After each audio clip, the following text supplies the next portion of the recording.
Hello students, मैं Kamini Raria, assistant professor government law college Ajmer से। आज फिर मैं आपको एलएलबी थर्ड ईयर के paper 3.6 principle of taxation law के बारे में आगे बताऊंगी।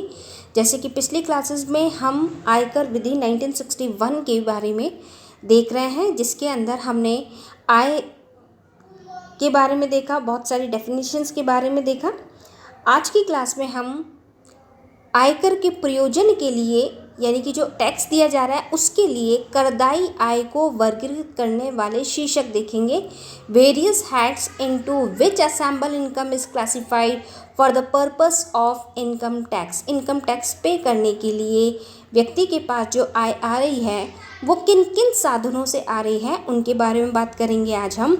जो कि आयकर अधिनियम 1961 के सेक्शन 14 में धारा 14 में कहा गया है कि करदाता की कुल आय की गणना करने के लिए तथा उस पर कर लगाने के लिए अलग अलग साधनों से प्राप्त होने वाले आयों को 5 शीर्षकों में विभाजित किया गया है।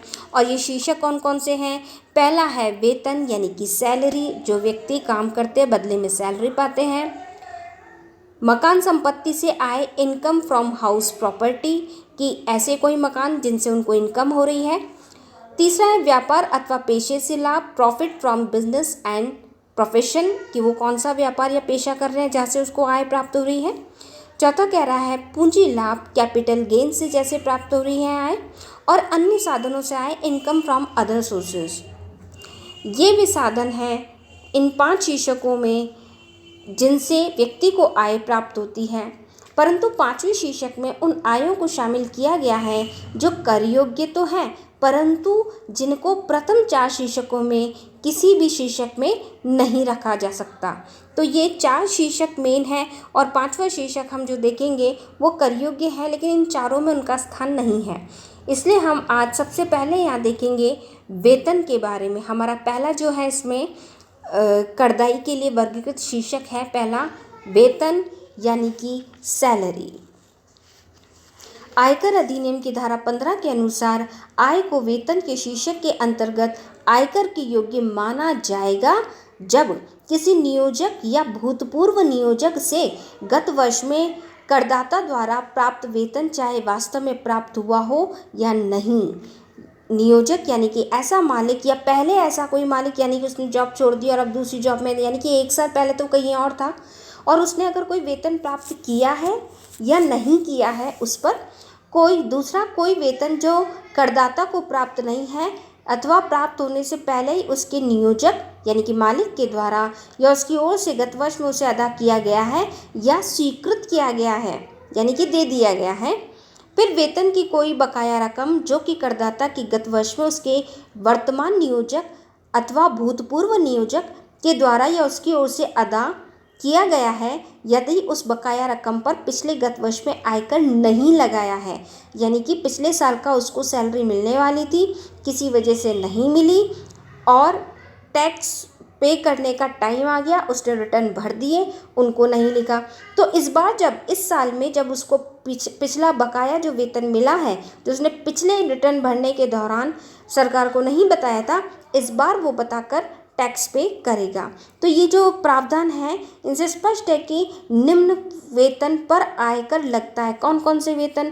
पहला है प्राप्त वेतन, चाहे भुगतान हुआ है या नहीं हुआ है, यानी कि जो आपको मिलना ही है। दूसरा पेंशन प्राप्त वेतन, चाहे प्राप्त हुआ है या नहीं हुआ है। और पिछला बकाया वेतन जिस पर पहले कर न लगा हो, यानी कि जिस साल में वो मिलने वाला था उस साल में वो नहीं मिला, रिटर्न भर दिए, ना तो दिखाया और ना ही टैक्स पे किया, तो किया ही नहीं पे, तो इस साल में भरेंगे और उसको बताएंगे और उस पर टैक्स पे करेंगे। लेकिन इसमें एक स्पष्टीकरण है, जब वेतन का अग्रिम रूप में भुगतान कर दिया, यानी कि एडवांस, और करदाता की गत वर्ष की आय में शामिल कर दिया है, तो बाद में वेतन के देय होने पर उसको कुल आय में पुनः सम्मिलित नहीं किया जाएगा। यानी कि एक बार अगर पहले प्रीवियस में, यानी कि जिसको एडवांस हम कहते हैं, एडवांस में अगर आपको सैलरी मिल गई है और रिटर्न भरने का टाइम आ गया, आपने रिटर्न भर दिया है, तो अगले साल जब आप भरेंगे तब गत वर्ष के हिसाब से उस साल में जो पहले ही आपने बता दिया है, दे दिया है, दोबारा से नहीं देंगे। फिर एक और बात कहता है, यदि फर्म के साझेदार को फर्म से वेतन, बोनस, कमीशन या पारिश्रमिक या कोई भी धनराशि प्राप्त होती है तो उस धारा के उद्देश्य के लिए इसे वेतन नहीं माना जाएगा। ये सब वेतन नहीं है। उक्त धारा के लागू होने के लिए कर्मचारी नियोक्ता संबंध होना आवश्यक है। फर्म के मामलों में साझेदारों के मध्य ऐसा संबंध नहीं होता है। फर्म के साझेदारों के बीच में पार्टनरशिप्स में नहीं होता है। अतः फर्म से प्राप्त किसी प्रकार का लाभ वेतन शीर्षक की धनराशि नहीं होगी और पार्टनरशिपों को वेतन भागीदारी विलेख में जो लिखी गई शर्तों के अनुसार होगा। इस प्रकार उक्त आय को वेतन में भी शामिल नहीं किया गया है। ये सब वेतन नहीं है। सामान्य अर्थ यह है कि वेतन से तात्पर्य कोई भी किए गए कार्य अथवा सेवा के लिए प्राप्त किया गया पारिश्रमिक या भुगतान से है। एक व्यक्ति द्वारा अन्य किसी व्यक्ति के व्यवसाय में दी गई सेवा के निश्चित अंतराल में प्राप्त प्रतिफल वेतन होता है। वेतन पर कर देय होने पर लगाया जाता है, चाहे वह प्राप्तकर्ता से प्राप्त ही नहीं की हो अथवा उसका परित्याग कर दिया गया हो। यानी कि वहाँ पर तो क्लियर ये है कि आपको दे दिया गया है। फिर सामान्यतः कर्मचारी पर वेतन संबंधित करारोपण वेतन के देय होने पर ही किया जाता है। सेक्शन 192 द्वारा मालिक पर यह प्रभाव डाला जाता है कि स्रोत पर सोर्सेज पर ही कर की कटौती कर ली जाए, जबकि ऐसा भुगतान किया जाता है। इसलिए कहा जाता है कि जिन लोगों की आमदनी का स्रोत वेतन ही है वे आमदनी को कर से नहीं बचा सकते, जबकि अन्य बचा सकते हैं। जब वेतनभोगी की अनुमानित वार्षिक आय न्यूनतम कर योग्य सीमा से अधिक हो जाती है तब अनुमानित कर योग्य वेतन पर आयकर की गणना चालू वित्तीय वर्ष के लिए लागू आयकर की दरों से कर ली जाती है। उक्त आयकर राशि की मालिक उद्गम स्थान पर काटकर राजकीय कोष में प्रतिमाह जमा कराता है और इसका विवरण आयकर विभाग को 30 अप्रैल तक भेजना होता है। तो ये वेतन की बात हुई। आगे हम देख रहे हैं वेतन का क्षेत्र विस्तार क्या है, वेतन कैसे कैसे हम किस किस हेड में वेतन को गिनते हैं। तो सेक्शन 17 में ये बात कही गई है, जिसमें सबसे पहला है मजदूरी वेजेस। वेतन शब्द के अंतर्गत मजदूरी शामिल है। मजदूरी शब्द का मतलब ऐसे वेतन या भुगतान से जो श्रम के बदले में अदा किया जाता है और वह श्रम साधारणतः शारीरिक या यांत्रिक हुआ करता है, यानी कि या तो मैन पावर हो या फिर मशीन पर काम किया गया हो, और ऐसी मजदूरी का भुगतान वेतन या शुल्क की तुलना में कम अवधि पर ही अदा कर दिया जाता है। तो मजदूरी में दी जाती है, तो वेतन का क्षेत्र विस्तार मजदूरी भी है।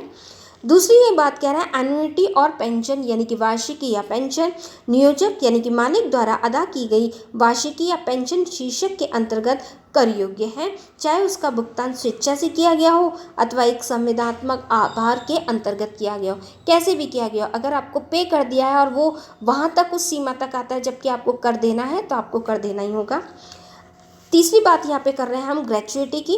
वेतन शीर्षक के अंतर्गत ग्रेच्युइटी भी आती है। ये ग्रेच्युइटी को एक ऐसे भुगतान के रूप में कहा जा सकता है कि जो मालिक के द्वारा कर्मचारी को उसकी सेवाओं के आधार पर प्रदान किया जाता है। कुछ ग्रेच्युइटी को सेक्शन 10 की सबसेक्शन 10 के अधीन कर से मुक्त माना जाता है। नियोजक द्वारा अदा की गई ग्रेच्युइटी वेतन शीर्षक के अंतर्गत कर लगाए जाने के अधीन होती है, किंतु यदि उसका भुगतान एक ऐसे व्यक्ति के द्वारा किया जाता है जो उस कर्मचारी के नियोजक से अलग है तो उसे अन्य स्रोतों से प्राप्त आय के रूप में सेक्शन 56 के अंतर्गत कर योग्य माना जाएगा, न कि वेतन शीर्षक के अंतर्गत। यानी कि ग्रेच्युइटी वेतन और अन्य स्रोतों से आय में डिफरेंसेस यहाँ पे किए गए हैं। फिर अन्य और कौन कौन सी, तो अन्य होंगी कोई कमीशन, शुल्क, अनुलाभ, वेतन या मजदूरी के स्थान पर या उसके अतिरिक्त लाभ जो भी एक्स्ट्रा में अगर दे दिया गया है, ठीक है, उनको माना गया है इसमें अन्य में। शुल्क का अर्थ सेवाओं के लिए दी गई पारितोषिक या प्रतिकर है। सेवाओं के लिए, सेवा के बदले में जो देते हैं के रूप में दिया जाता है। विशेष रूप से व्यावसायिक सेवाओं के लिए किया गया भुगतान या वैकल्पिक रकम या प्रथा के द्वारा नियम या कानून या नियत रकम जो प्रभार या वेतन के रूप में दिया गया हो, तब ये माना जाता है। तो वेतन शीर्षक के अंतर्गत कर योग्य है। इस वेतन को, ये सब वेतन का ही एक भाग है। मजदूरी, वार्षिकी या पेंशन, ग्रेच्युइटी, अन्य, ये सब वेतन के ही भाग माने गए हैं। आगे हम बात कर रहे हैं वेतन से कटौतियों में डिडक्शन फ्रॉम सैलरी, कि सैलरी में से किस किस तरीके से काटा जाएगा। तो आयकर अधिनियम की सेक्शन 16 धारा 16 में वेतन शीर्षक की कर देय आय निकालने के लिए वेतन शीर्षक की सकल आय में से कुछ निम्न कटौतियाँ स्वीकृत की गई हैं, जिसमें पहली है standard deduction section 16 sub clause 1, प्रमाणित अथवा मानक कटौती स्टैंडर्ड डिडक्शन इसे कहा गया है। सेक्शन 16 सब क्लॉज 1 के अंतर्गत ये कहा गया है कि की जाने वाली कटौती को प्रमाणित या मानक कटौती तब कहा जाएगा ये कटौती समस्त कर्मचारियों को प्रदान की जाती है। इस कटौती को प्राप्त करने के लिए कर्मचारी को किसी भी प्रकार का व्यय करने की आवश्यकता नहीं है। यह कटौती वेतन शीर्षक की सकल आय यानी कि इस उपधारा की कटौती घटाने से पहले, परंतु मनोरंजन भत्ते और रोजगार पर लगाए गए कर की कटौती को घटाने के बाद की राशि के अनुसार दी जाएगी। फिर मनोरंजन भत्ते की कटौती deduction from entertainment allowances section 16 सब क्लास 2 में यदि मालिक ने कर्मचारी को कंपनी के ग्राहकों के मनोरंजन के लिए कोई राशि प्रदान की है तो मनोरंजन भत्ता कहते हैं। सर्वप्रथम ऐसे भत्ते की राशि को आय में जोड़ दिया जाता है, फिर सकल वेतन में से मनोरंजन भत्ते की कटौती प्रदान की जाती है। कर निर्धारण वर्ष 2002 और 3 से यह कटौती केवल सरकारी कर्मचारियों को ही उपलब्ध है। सेक्शन 16 सब क्लॉज 2 के अंतर्गत कटौती निम्न में से सबसे कम राशि की होगी, जिसको ये मिलेगी वास्तविक प्राप्त मनोरंजन भत्ते की राशि और मूल वेतन पर एवं बिक्री पर कमीशन के 20%। तीसरी में इसमें है रोजगार पर लगाए गए कर। Tax on employment section 16 sub clause 3 में संविधान के अनुच्छेद इंडियन कॉन्स्टिट्यूशन के आर्टिकल 276 सब क्लास 2 के अंतर्गत तथा अन्य किसी विधान के अंतर्गत रोजगार पर लगाए गए किसी कर का भुगतान कर्मचारी के गत वर्ष में किया गया है तो उस कर्मचारी को इस प्रकार भुगतान की गई संपूर्ण राशि की कटौती वेतन शीर्षक की सकल आय में से गत वर्ष में दे दी जाएगी, उस टाइम दे देंगे।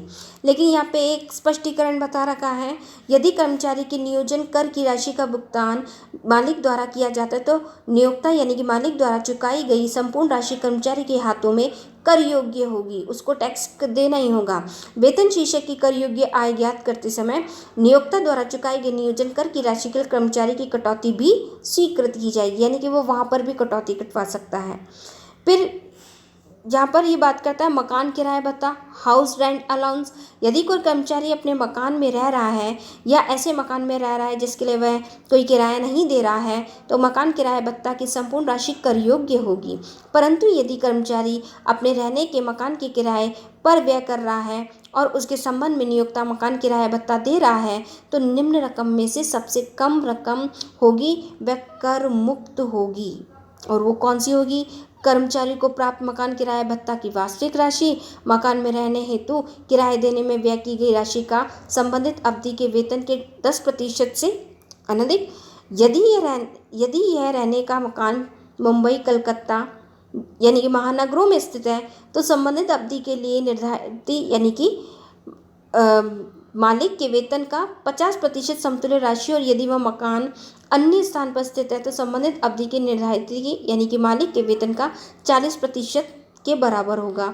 संबंधित अवधि से आशय उस अवधि से जिसमें करदाता किराए के मकान में रह रहा है, और वेतन से आशय मूल वेतन, महंगाई भत्ता एवं बिक्री पर निश्चित प्रतिशत से प्राप्त कमीशन से है।